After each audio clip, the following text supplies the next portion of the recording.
Bom, sem mais delongas, vamos então aí para o estudo da nossa lição de hoje, dia 29 de agosto do ano de 2020. O tema central da nossa lição, a crise geracional. Nós vamos então entender através da palavra de Deus e pedimos para que o Espírito Santo venha estar nos orientando nesse momento e venha nos instruir e nos ensinar a respeito da palavra do Senhor. Então é a palavra de Deus quem nos responderá o que é essa crise geracional.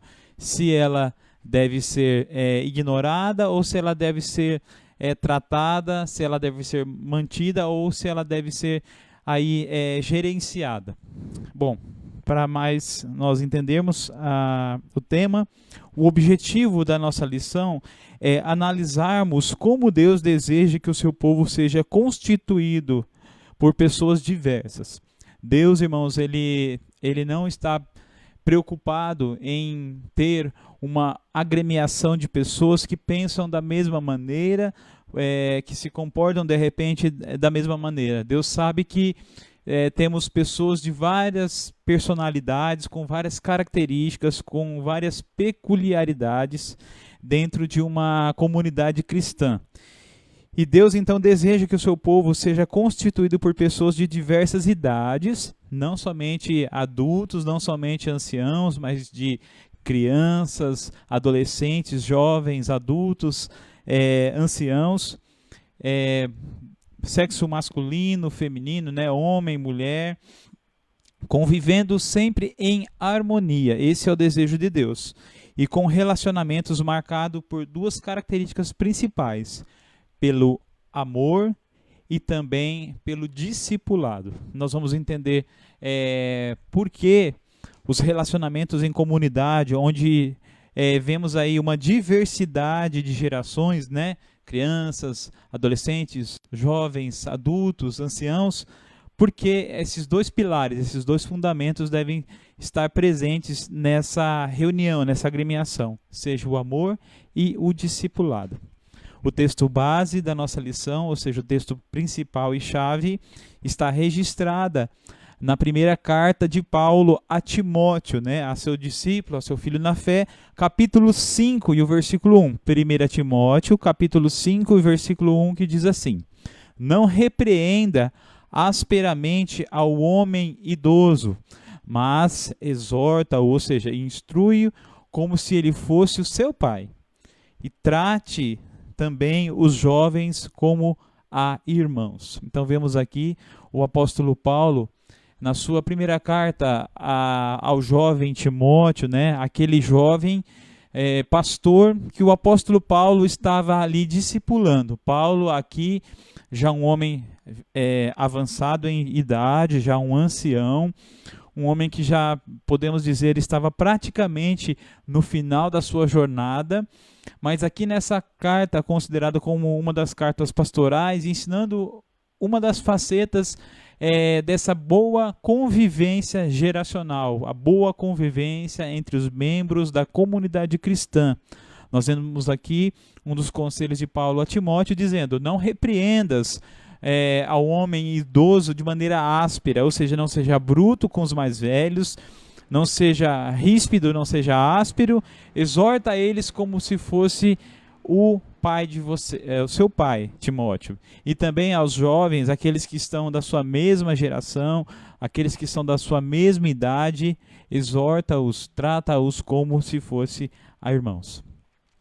A introdução da nossa lição, irmãos, vem nos trazer aqui um estudo muito interessante e uma nomeação que fora feita, podemos dizer assim, recente. É algo que não é muito antigo, não é um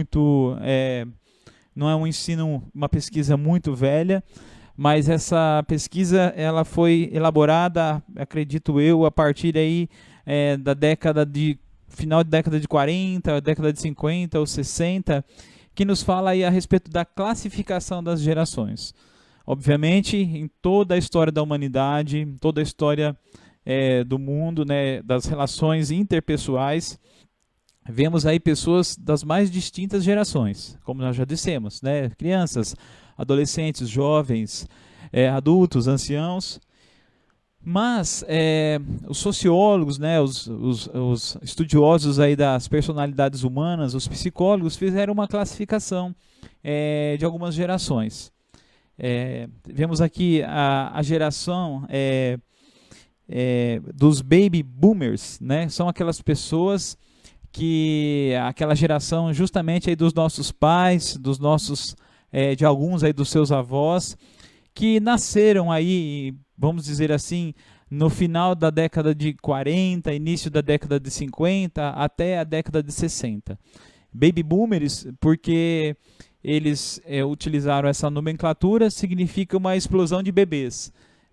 Essa explosão de bebês foi dada após aqueles homens, soldados que voltaram da Segunda Guerra Mundial, e vemos ali que, em decorrer da guerra, obviamente, morreram aí milhares, milhões de homens e mulheres. Vemos aí um massacre, uma devastação muito grande de pessoas. E esses soldados, né, quando voltaram para os seus lares, começaram então aí, vamos dizer assim, novamente a formar as suas famílias. E vemos que teve uma explosão aí da natalidade, vamos dizer assim, uma explosão de nascimento de pessoas. Então essa geração aí da década de 40 até a década de 60 são consideradas aí como a geração dos baby boomers, por causa do aumento da natalidade no período pós-guerra. Entre 1960 e 80 veio a geração X, que muitos de nós fazem parte dessa geração, a geração dos nascidos entre a década de 60 até a década aí de 80, né? Finalzinho da década de 70 e início da década de 80.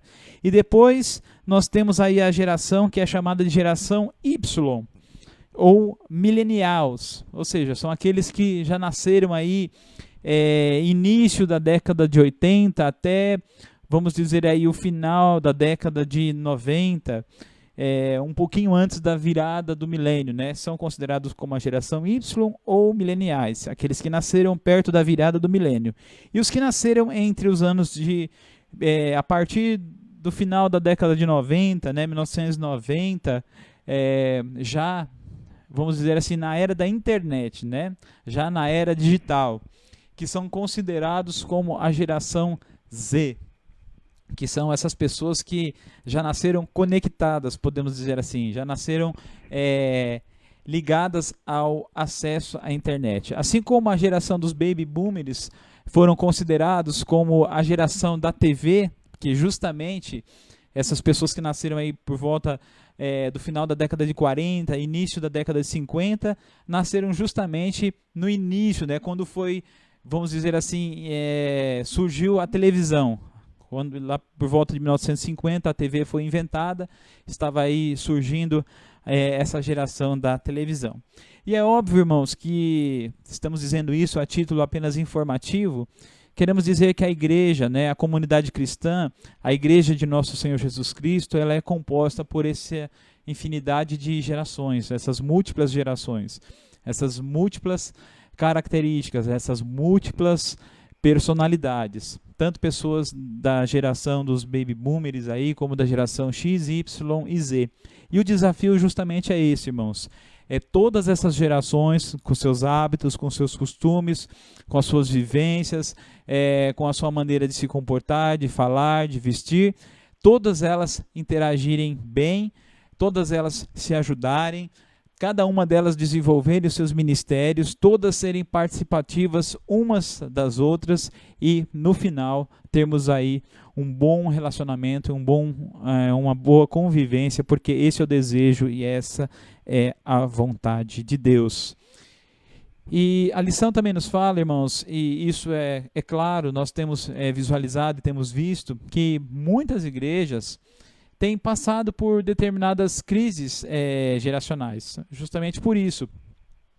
Se não há o respeito, se não há a compreensão, se não há aí uma boa convivência entre as pessoas dessas múltiplas gerações, obviamente acontecerá a crise, obviamente acontecerá aí as rusgas, obviamente acontecerá aí as divergências de opinião e de comportamentos. Conquanto haja muitas gerações representadas em uma igreja local, em resumo, há conflitos entre as gerações mais jovens com as gerações mais velhas. Isso sempre existiu e eu acredito que sempre existirá esses conflitos entre os jovens e entre os velhos, né? Os jovens que muitas vezes, na sua inexperiência, mas por conta do seu ímpeto, né? Da sua jovialidade, do seu sentido, vamos dizer assim, de poder, por conta da sua juventude, imaginam que conheçam tudo, que sabem de tudo e que podem menosprezar os idosos. E os idosos, pelo outro lado, né, com algumas dificuldades, por conta às vezes da idade, mas com toda a sua sabedoria de vida, com toda a sua experiência, com toda a sua vivência, muitas vezes nessa ansiedade ou ímpeto de ensinar os mais jovens, acabam então chocando aí as ideias e chocando-se nas suas opiniões, e nós temos que entender que Deus ele quer que nós convivamos da melhor maneira possível, porque ambos podemos tirar lições para as nossas vidas. Perceba-se que uma quebra de relacionamento entre essas gerações não é a vontade de Deus. Essa quebra de relacionamento não é a vontade do Senhor. A igreja, todavia, deve ser multigeracional, como já dissemos. A igreja deve ser composta pelas mais diversas gerações, pelos mais diversos tipos de pessoas, e é isso que a lição vem nos desafiar nessa manhã. Podemos gerenciar bem essa crise e podemos aqui conviver da melhor maneira possível. Então temos aqui apenas dois itens, apenas 4 perguntas que estarão aí trazendo-nos esses questionamentos, e esses itens, e principalmente a Bíblia, a palavra de Deus, nos trará as respostas tão necessárias para essa boa convivência, com amor e com discipulado. Amém? Convivência multigeracional, esse é o nosso primeiro item. E o segundo item, a responsabilidade multigeracional. Então temos aí 2 situações, da convivência e da responsabilidade. A primeira pergunta, irmãos, justamente ela já foi praticamente respondida. Está dizendo aí como é composta, né, essas gerações, dialogando aqui com vocês. A pergunta nos diz assim: dialogue com os irmãos sobre as diferentes ou sobre as diferenças que existem entre as pessoas de gerações e idades diferentes. Como nós já dissemos, praticamente foi respondida essa pergunta. E quais são os desafios? É óbvio que sabemos que existe uma múltipla tipo de pessoas, né? Uma multiplicidade de gerações. E essas gerações, muitas vezes, elas podem se chocar. E o nosso desafio justamente é ter essa boa convivência. Diz assim, apenas um pequeno trecho do comentário da nossa lição: a comunidade multigeracional sempre foi o ideal de Deus para o seu povo. E aí nós vemos exemplos, tanto no Antigo Testamento, ou seja, na primeira parte da Bíblia Sagrada, onde nós vemos ali os ensinos dos patriarcas, dos profetas, né, dos sábios, dos homens e mulheres de Deus, que nos trazem exemplos maravilhosos para a nossa boa convivência também nos dias atuais. E vemos também no Novo Testamento, né, os bons relacionamentos ali entre os apóstolos, os seus exemplos, entre ali os discípulos, entre ali os irmãos da igreja primitiva, entre aqueles que fizeram parte aí do surgimento da igreja de nosso Senhor e Salvador Jesus Cristo, que também nos ensina como nós devemos aí estar nos relacionando. Então, qual é o ideal, irmãos? A pergunta de número 2 justamente nos questiona nesse sentido. Qual o ideal de Deus? Se nós vemos aqui que existem crises geracionais e que isso não agrada a Deus, existe então uma boa maneira que agrada a Deus, que é o ideal de Deus para o seu povo. E ele deixa muito bem claro, tanto no Antigo como no Novo Testamento. E o que significa essas gerações multigeracionais. Bom, Deus, irmãos, ele sempre primou o quê? pelo bom relacionamento das gerações. Haja vista que o povo de Deus era formado lá no Antigo Testamento, lá na época dos patriarcas, lá na época do início, dos começos. Era constituído por núcleos familiares, esses núcleos familiares constituídos aí de pai, que era o patriarca, era o chefe da família, pela mãe, né, que era ali a companheira do patriarca, que era ali a progenitora dos filhos, que era ali a cuidadora, que era a auxiliadora, a adjutora do pai, ali naquele núcleo familiar. E vemos aí os filhos. Aí se formavam os clãs, que eram a reunião das famílias, né, as famílias nucleares que iam se reagrupando, que se dividiam, né? Vemos aí várias famílias formando aí clãs e depois esses vários clãs formando aí as tribos. Então assim era composta o povo de Deus, não somente dos mais velhos, não somente dos pais, das mães, mas compostas pelos filhos, aí pelos netos, pelos bisnetos. Nós vemos aí gerações inteiras que conviviam de maneira às vezes muito bem e também às vezes de maneira conflituosa. E Deus ele sempre tratou para que seu povo vivesse da melhor maneira possível. Então nós vemos que existiam crianças, como já dissemos, que existiam adolescentes, jovens, adultos e também anciãos. E como a idade, né, vamos dizer assim, a faixa etária era mais longa, né, vamos dizer assim, a expectativa de vida das pessoas era um pouco mais longa, né? Os patriarcas, na época dos patriarcas, muitos viviam aí 100, 120 anos, 130 anos, até um pouco mais, né? Como no tempo lá de Noé, né? Nós vemos que Noé viveu aí mais de 800, 900 anos, né? E os seus descendentes viveram também mais ou menos nessa faixa etária.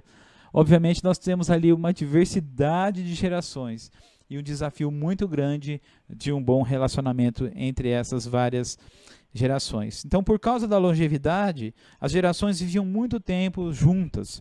E nós vemos aqui alguns textos bíblicos que podem aí comprovar para nós essa boa geração. Nós vemos aqui o texto de Gênesis, no capítulo 50, o versículo 23, onde nós vemos que José, né, um dos filhos de Jacó, aquele que foi o governador do Egito, ele viveu e viu até a sua terceira geração, né? A terceira geração de Efraim. José pôde ver os filhos dos seus filhos. E nós vemos aqui que, mesmo após todos aqueles acontecimentos na vida de José, dele ter sido jogado no poço, depois ter sido vendido pelos seus irmãos, depois dele ter ido viver no Egito, dele ter sido aí o fiel mordomo do seu senhor Potifar, depois ele foi preso, depois ele foi a bênção do Senhor se confirmou na vida dele, ele sendo governador, ele ainda viveu aproximadamente 110 anos, salvo engano, e aí ele viu filhos, os filhos dos seus filhos, provavelmente viu até os seus bisnetos, até os seus tataranetos. Então a Bíblia Sagrada nos mostra. Deuteronômio, no capítulo 4, versículo 9, também nos ensina isso, né? Guarda-te, pais, guarda-te a ti mesmo, cuida dos seus filhos, nunca se esqueçam de ensiná-los, de orientá-los, ensina os teus filhos, ensina os teus netos. Nós vemos que naquele tempo dos patriarcas, podemos dizer assim, a tradição, os ensinamentos do Senhor eram passados de pais para filhos. Nós não tínhamos ainda o acesso, eles não tinham ainda o acesso à palavra de Deus escrita, né, registrada de maneira escrita. Então, ela era passada através da tradição oral, era contada de pais para filhos. E Deus ele sempre exigiu isso dos pais, dos responsáveis, que instruíssem os seus filhos, os seus descendentes, para que eles nunca perdessem a identidade de povo de Deus. Existia assim uma responsabilidade muito grande. Um texto muito conhecido que é usado também aqui na nossa lição, o texto de Deuteronômio, capítulo 6, a partir do versículo 4, que os israelitas chamavam de Shema, ou seja, aquela tradição que era ensinada de pai para filho. Ouve, Israel, O Senhor, vosso Deus, é o único Deus. Então, aquilo era passado de pais para filhos, para que eles nunca esquecessem que o Senhor, que Deus, que Jeová, Yahvé, era o único Deus, era o Senhor do povo de Israel. Isso deveria ser passado de pais para filhos. E aí vemos aqui o patriarca Moisés, né, o grande profeta Moisés, ele ensina aos pais, olha, vocês devem instruir os seus filhos ao deitar, ao levantar, vocês devem instruir, vai falando para eles pelo caminho, né, no caminhar do dia a dia, no horário das refeições, vocês devem escrever nos umbrais da porta, ou seja, de maneira que eles pudessem estar passando e lembrando e trazendo os ensinamentos da palavra do Senhor às mais diversas gerações.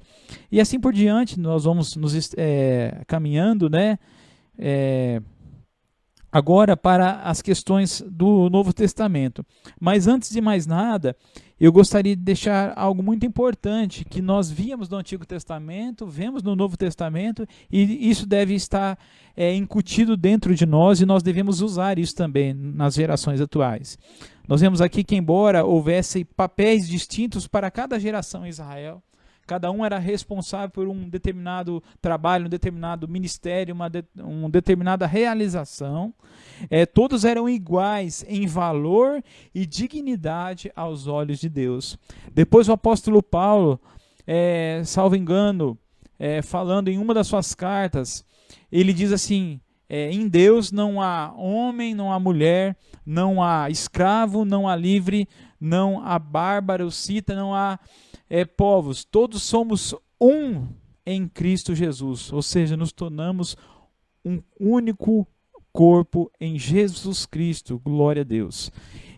Então todos são iguais em valor e dignidade aos olhos de Deus e chamados para viver juntos em um relacionamento intergeracional. E nós vemos aqui exemplos bonitos. Moisés sendo o grande líder do povo de Deus, aquele que libertou, aquele que o Senhor Deus usou como agente libertador do povo de Israel enquanto eles estavam ali cativos no Egito. Ele realiza todos os seus atos e feitos, depois ele prepara o seu sucessor, no caso aqui Josué. Josué, apenas um pequeno resumo da história, viveu praticamente a sua vida, praticamente 40 anos ao lado de Moisés. 40 anos ouvindo os seus ensinamentos, 40 anos experimentando das mesmas experiências que o seu grande líder, que o seu grande mestre, o seu grande professor, até que chega um momento que Moisés diz para ele, Josué, agora é o momento de eu te passar o bastão, é o momento de você assumir a responsabilidade de liderar esse povo, é o momento de você me substituir. A minha vida já está no final, e assim sempre foi, irmãos. Nós vemos aqui no caso do profeta Elias e do jovem profeta Eliseu. Nós vemos aqui, inclusive, o profeta Eliseu fazendo aí um pedido muito sério, muito importante. Ele disse ao profeta Elias, eu quero que o Senhor me dê porção dobrada do teu espírito. E nós vemos aqui Elias ensinando o jovem profeta a ser um servo, a um homem temente a Deus. Nós vemos aqui o caso da sogra e da nora, né, de Noemi e também de Ruth, uma história muito bonita, muito maravilhosa. Samuel, o grande profeta, ali instruindo o jovem rei Davi, que seria o grande rei de Israel, e assim por diante. E no Novo Testamento vemos aí exemplos maravilhosos, né? A igreja primitiva, a maneira que eles viviam, né? Nós vemos ali registradas no início do livro de Atos. Você pode de repente pesquisar aí na sua casa com mais tempo, leia Atos a partir do capítulo 2, a partir ali da descida do Espírito Santo, a igreja do Senhor então foi formada, aqueles homens e mulheres se reuniam nas suas casas, cada casa era uma igreja, vamos dizer assim, cada igreja era uma casa, e todos eles ali tinham tudo em comum. A palavra do Senhor fala que eles viviam a doutrina dos apóstolos, eles viviam o partir do pão, e viviam em comunhão, as orações, eles viviam os momentos juntos. E eu acredito que esse é o desejo e a vontade do Senhor para nós nos dias atuais, vivemos a nossa vida em comunhão, em comunidade. Eu sei, irmãos, que cada um de nós temos as nossas vidas particulares. Você tem o seu trabalho, eu tenho o meu trabalho. Você tem a sua casa, a sua família, nós temos a nossa casa, a nossa família, mas no final, irmãos, na nossa vivência comunitária espiritual, na nossa igreja, que todos nós reunidos somos a igreja de Cristo sobre a face da terra, temos que viver assim como eles viveram, tendo tudo em comunhão, no partir do pão, na oração, vivendo a doutrina dos apóstolos, vivendo, ou seja, a palavra, o evangelho de Jesus Cristo, de maneira pura, simples e integral, vivendo a palavra de Deus na nossa vida. Como nós vivemos aqui no capítulo 4 de Atos, a partir do versículo 30, 31, 32 a seguir, vemos que entre eles, irmãos, não havia necessitados. Por quê? Porque a palavra fala que eles se dispunham dos seus bens, eles tinham tudo em comum. A partir do momento que alguma pessoa tinha uma dificuldade, uma necessidade, eles repartiam entre si, de tal maneira que a Bíblia Sagrada, registrada em Atos capítulo 4, 32, 33, 34, 35 a seguir, fala que não havia necessitados entre eles. E um exemplo muito lindo e belo a respeito disso era Barnabé, que também era conhecido como o filho das consolações, né? Barnabé, natural de Chipre, um servo que tinha uma herdade, vendeu ela e depositou aos pés dos apóstolos, e nós vemos ali que era um homem de muita generosidade, e nós temos esses exemplos lindos. E a Bíblia Sagrada nos mostra que a igreja era composta não apenas de homens e mulheres adultos ou idosos, mas eram compostos também de crianças, de adolescentes, de jovens, e todos eles, irmãos, participavam do culto, dos ensinamentos de forma integral. Como diz aqui a lição, já que as famílias, né, estavam presentes nesses ambientes, já que famílias inteiras faziam partes da igreja. Nós vemos aqui que famílias inteiras se convertiam ao Evangelho de Jesus Cristo. E um desses relatos, o apóstolo Paulo, quando estava preso, lá em Filipos, né, o carcereiro da prisão onde Paulo e Silas estavam presos, dado aquele grande terremoto que aconteceu após Paulo e Silas orarem e cantar louvores a Deus, aquele carcereiro, então, ele vê aquela situação terrível, certamente ele já imaginava que seria condenado à morte por deixar os presos escaparem. Ele, tirando a sua espada para se suicidar, Paulo fala: não faça tal coisa, não faça isso, que nós todos estamos aqui. Então o carcereiro pergunta para Paulo e Silas: então o que eu faço para ser salvo? Paulo e Silas respondem para ele: crê no Senhor Jesus e serás salvo tu e a tua casa. E nós vemos ali, irmãos, que o Evangelho de Jesus, então, através do poder, da força da pessoa bendita do Espírito Santo, bombardeia o coração daquele homem. Aquele homem, então, ele é inundado pela verdade bíblica, pela palavra de Paulo e Silas, pela palavra do Espírito Santo. E aquele homem, então, se converte, e assim toda a sua casa, toda a sua família, não somente ele, mas ele, sua esposa, seus filhos, de repente até mesmo ali seus netos, aqueles que conviviam na sua casa. E vemos ali que o Evangelho de Jesus Cristo não é um Evangelho de distinção, não é um Evangelho que faz acepção de pessoas. Ele é um Evangelho que atinge as múltiplas e mais variadas gerações de pessoas. E assim nós vemos, irmãos, vários e vários exemplos da palavra do Senhor. Nós vemos o apóstolo Paulo instruindo Timóteo da maneira que ele deve, então, tratar os pais, da maneira que ele deve tratar os filhos, a maneira que ele deve tratar os homens e as mulheres.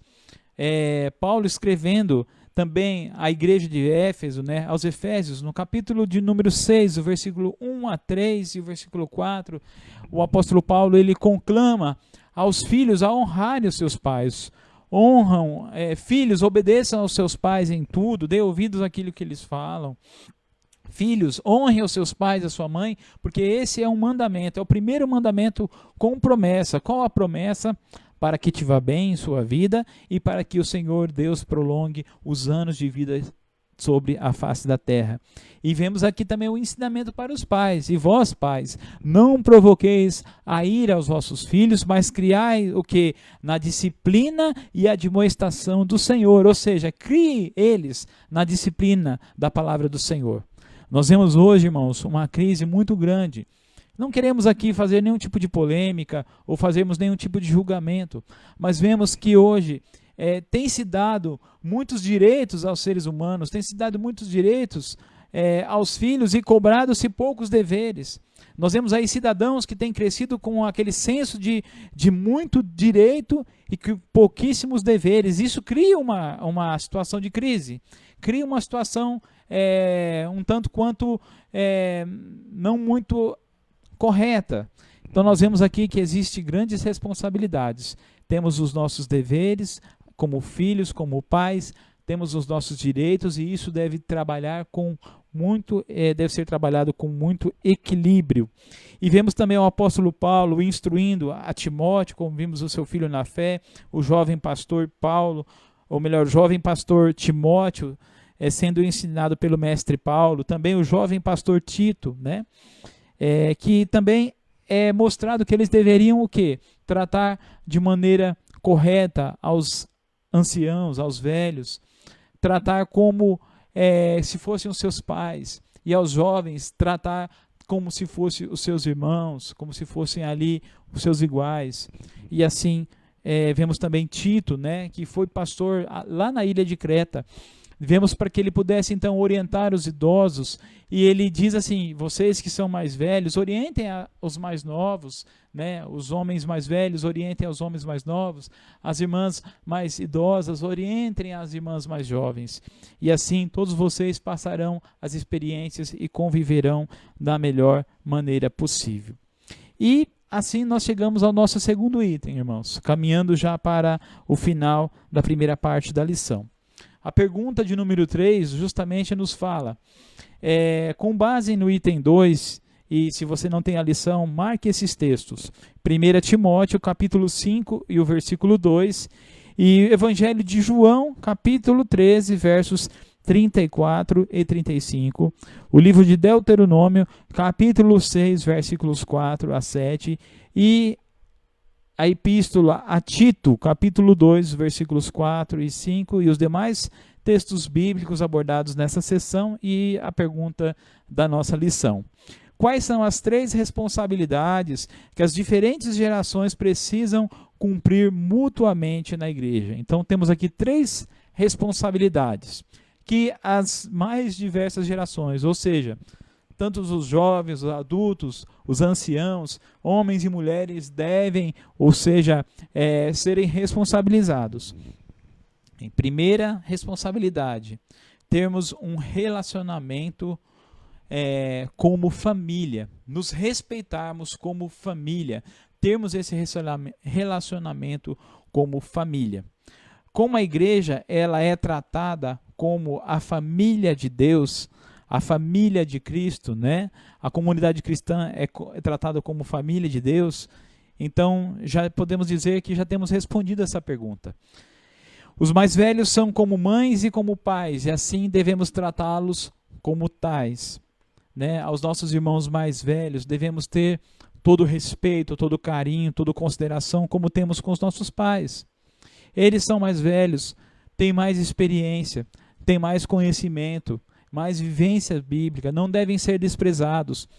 Devemos entender as limitações que são colocadas muitas vezes pela idade, mas temos que entender que eles são mestres, que são mentores, que podem nos trazer grandes ensinamentos. E eles também devem entender aos mais jovens, entender a força da juventude, entender muitas vezes o ímpeto da mocidade, né? E todos devem viver um bom relacionamento. Por isso Paulo instrui ao seu filho na fé, Timóteo, a lidar com as pessoas de várias idades como se fossem as suas próprias famílias. E ele diz assim: não repreendas asperamente ao ancião, mas admoesta-o como ao seu pai. Aí nós vemos o texto base da nossa lição. A lição bíblica e a Bíblia Sagrada condena a rispidez com as pessoas mais idosas. A rispidez ela é condenável. Deve ser tratar as pessoas com respeito, humildade e carinho. Esses são alguns pilares importantes de um bom relacionamento. Respeito, humildade e carinho. E nós vemos aqui a segunda responsabilidade, irmãos, que as múltiplas gerações da igreja têm nessa boa convivência. A segunda responsabilidade é nos relacionarmos com amor mútuo. O amor ele deve ser de ambos os lados. O amor deve estar presente tanto em uma geração como na outra geração. O amor é quem norteia todas as coisas. Nós vemos aqui o apóstolo Paulo chamando a atenção da igreja dos Coríntios. Nós sabemos muito bem a história da igreja dos Coríntios. A igreja dos Coríntios era uma igreja que existiam muitas brigas, muitos conflitos, muitas divergências. Existiam ali realmente coisas que não são aceitáveis diante de Deus. Deus não aceita, Deus abomina. E o apóstolo Paulo então conclama a eles amarem com um amor mútuo. Amai-vos cordialmente com amor fraternal. 1 Coríntios capítulo 13 nos mostra ali o tratado, né? Um tratado a respeito do amor. O amor, ele não deve se ensoberbecer, ele deve ser paciente. O amor, ele deve ser um amor humilde. Ele não deve se exasperar. O amor, ele não deve suspeitar mal, não deve sentir ciúmes, não deve sentir inveja. Assim o apóstolo Paulo nos mostra que o amor é a chave, né? Que o amor, ele é aquilo que vai permanecer para sempre. Muitas coisas passarão, mas o amor, ele jamais passa. Vamos aqui, apenas um trecho que diz assim: comparar a igreja a uma família significa tratar as pessoas de todas as idades com respeito e carinho.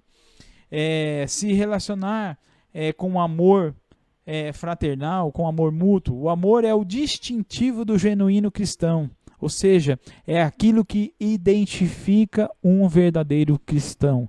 É o distintivo do verdadeiro cristão, é o amor. Para a igreja dividida de Coríntios, como nós já dissemos, Paulo recomendou o amor. Esse amor, por sua vez, aceita e tolera. Está registrado em Romanos capítulo 15, versículos 6 e 7.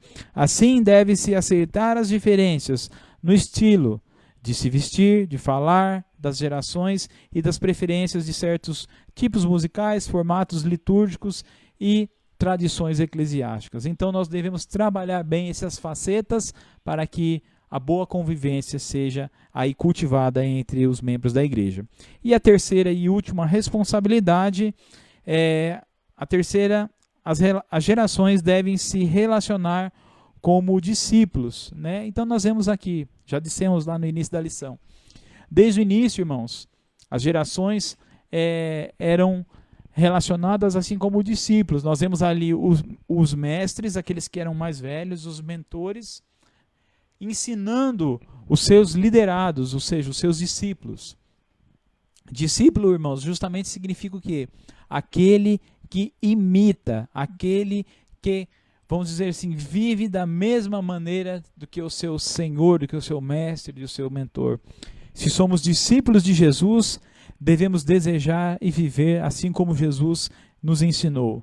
Se somos discípulos uns dos outros, devemos o quê, irmãos? Ensinar e viver assim como somos ensinados a viver.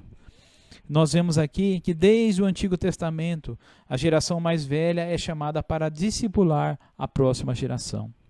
Dentro da casa de Deus também é assim, irmãos, deve ser assim. Nós vemos os nossos irmãos mais idosos, mais velhos, mais experientes na fé, passando aí os seus conhecimentos, as suas experiências. A palavra de Deus, irmãos, está aberta para todos nós. E muitas vezes nós não temos a mesma carga ou a mesma bagagem de experiência dos nossos irmãos mais velhos. E temos que buscar deles, e eles têm que passar para nós essa experiência, essa vivência. Tudo aquilo que eles já viveram na sua trajetória e caminhada cristã. Isso vai fortalecendo a nossa fé, isso vai criando base para a nossa vida espiritual, isso vai nos trazendo um bom relacionamento e mais intimidade com os nossos irmãos e principalmente com Deus. Nós vamos ouvindo as suas experiências, aquilo que eles passaram, os enfrentamentos dos problemas, das crises, das batalhas e guerras espirituais que eles enfrentaram, e nós vamos sendo preparados também para nós enfrentarmos as nossas guerras, as nossas batalhas espirituais. Um bom exército, irmãos, ele não é somente formado por uma grande força e vigor físico, mas ele é formado por sabedoria, por inteligência, por estratégia e também o vigor. Os mais velhos têm a sabedoria, têm experiência, têm estratégia. Os mais jovens têm o vigor e cada um na sua área. E nós unindo as áreas, teremos um bom trabalho, um bom crescimento. Haja vista que quando nós temos nas nossas igrejas, nos mais facetados ministérios, aí como os ministérios das mulheres, o ministério das crianças, o ministério masculino, né, ministério de ação social, todos trabalham juntos. Quando o ministério de mulheres faz um determinado trabalho, toda a igreja se envolve, toda a igreja participa. Isso é ótimo, isso é muito bom e assim por diante. Então, a lição termina-nos perguntando algo muito pessoal e algo para cada um de nós pensarmos nos nossos lares, pensarmos aí com as nossas famílias, para que possamos então chegar a um bom relacionamento. Em sua opinião, é uma pergunta bastante pessoal e você pode responder para você mesmo. Em sua opinião, qual o ensinamento bíblico apresentado nos itens 1 e 2 do comentário é o mais desafiador em nossos dias? Compartilhe a sua ideia com os demais alunos. O que é que mais te desafia para você viver esse ambiente multigeracional? Nós vemos aqui que a crise, né, de relacionamento entre as várias gerações na igreja contemporânea é um grave desvio da vontade de Deus. Deus ele não deseja que nós vivemos em conflito geracional, de maneira nenhuma. Ele deseja que todos nós tenhamos um bom relacionamento intergeracional dentro da sua igreja. Responda para você, qual que é o grande desafio? É você ensinar os mais novos? É você receber o ensinamento dos mais velhos? É você, de repente, conviver bem com os idosos, conviver bem com as crianças? É você, de repente, aí ser um bom discípulo ou ser um bom mestre? Responda para você mesmo essa pergunta, mas lembre-se, o Senhor ele requer que nós tenhamos um bom relacionamento, mesmo em meio às várias gerações que existem dentro da sua casa.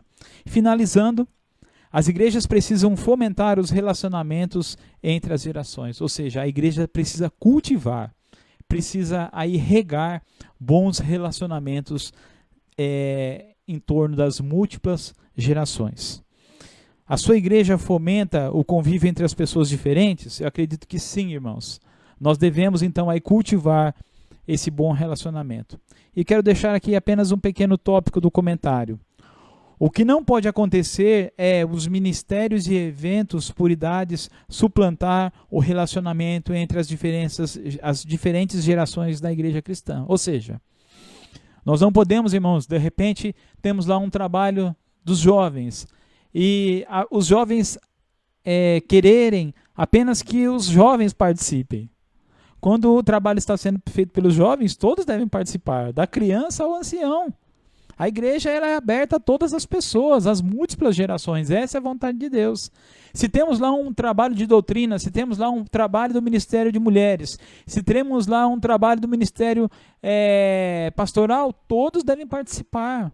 Todos devem ter esse direito de participar e esse desejo de participar. E, finalizando, diz assim, as igrejas precisam enfatizar as responsabilidades entre as gerações. Cabe a mim e a você, irmãos, desde a criança até o ancião. Nós temos as responsabilidades de quê? De vivermos como família, de nos respeitarmos como família, de nos amarmos mutuamente, ou seja, o amor deve brotar de ambos os lados, daquele que ensina, daquele que recebe o ensinamento, do jovem, do idoso, e acima de tudo, devemos ter a responsabilidade de discipular, de passarmos o bastão, de sabermos a hora que temos que entregar o bastão para os mais jovens. E os mais jovens também entenderem que existe o momento deles receberem esse bastão, que não é a qualquer maneira, de qualquer jeito, que tem os momentos corretos. E nós vemos aqui que um sentimento muito terrível pode colocar em xeque um bom relacionamento entre as múltiplas gerações, que é o que? O egoísmo. O egoísmo o pensar em si mesmo, somente em si próprio. Diz assim o comentário da lição: o egoísmo devasta igrejas inteiras, nas quais cada geração pensa apenas em si mesmo e luta para que as suas preferências e os seus gostos pessoais sejam estabelecidos. Tomemos cuidado com isso, irmãos. Diz mais: ou seja, existe responsabilidades e deveres, ou seja, tem direitos, mas também tem responsabilidades e deveres entre as gerações da igreja.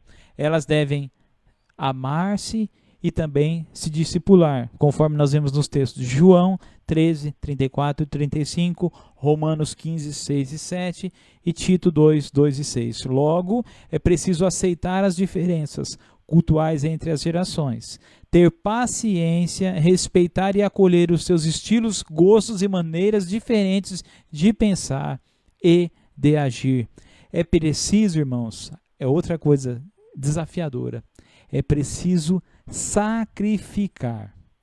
Sacrificar o quê? As nossas preferências. A igreja, irmãos, é como o casamento. Você deve abrir mão de alguns pensamentos, de alguns gostos, para que você tenha um bom relacionamento com o seu cônjuge e assim por diante, vice-versa. Assim é na igreja. Muitas vezes é preciso nós nos sacrificarmos as nossas preferências pessoais em benefício da outra pessoa. Porque se cada pessoa não quiser sacrificar, não quiser abrir mão, teremos então um grande choque, um grande conflito de interesses, de gostos, de preferências e vontades. Mas é preciso aprendermos sempre, irmãos. Aprendemos uns com os outros, nos tolerarmos, aprendermos com os mais velhos, ouvi-los com amor, com respeito, com carinho e com humildade. É preciso, ou seja, irmãos, nós vivemos da melhor maneira possível, porque esse é o desejo do Senhor. E eu me despeço dizendo o Salmo de número 133. Ó, quão bom e quão suave é que os irmãos vivam em união. Ó, quão bom e quão suave é que os irmãos vivam em união. Então, irmãos, o que nós aprendemos nessa lição? Que recai sobre os nossos ombros, sobre cada um de nós, crianças, jovens, adolescentes, jovens, adultos, anciãos, idosos, termos o quê? Esse bom relacionamento, vivemos como família, nos amarmos mutuamente, nos discipularmos, respeitarmos uns aos outros, porque assim estaremos fazendo a vontade do Senhor. E voltando, irmãos, para a lição passada, a partir do momento que nós nos respeitamos, que nos amamos, que temos um bom convívio, o mundo verá em nós Jesus Cristo e saberá a diferença. E teremos então no nosso coração o distintivo do verdadeiro servo e serva de Deus, que é o amor. Amém? Desafio para a nossa semana, irmãos. Eu quero deixar com vocês de maneira rápida e objetiva. O seu desafio é contribuir para que a sua igreja local cultive ou fomente o convívio entre pessoas de diferentes idades. Estude sobre o assunto. Pense em espaços, formas e projetos que visem conectar gerações diferentes e sugira aí ao seu líder, ao líder local, ao líder da sua igreja. Tenha a iniciativa de se relacionar com pessoas de outras gerações em sua comunidade cristã. Se você tem dificuldade, irmãos, com isso, eu vou te dar uma dica que a lição nos dá. Comece orando por essas pessoas. Amém? Aqui a lição nos deixa alguns artigos que você pode estar pesquisando depois, a título de aprofundamento no tema.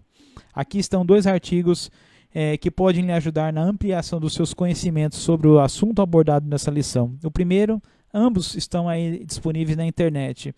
Está no site www.ultimato.com.br/conteúdo/um culto, muitas gerações. E o segundo aí site é o site do ministériofiel.com.br/artigos/ a sua igreja encoraja e capacita as mulheres para o discipulado? Amém. Que Deus possa nos abençoar. E que nessa semana, irmãos, oremos pelos irmãos e pelos cristãos que estão sofrendo no Irã.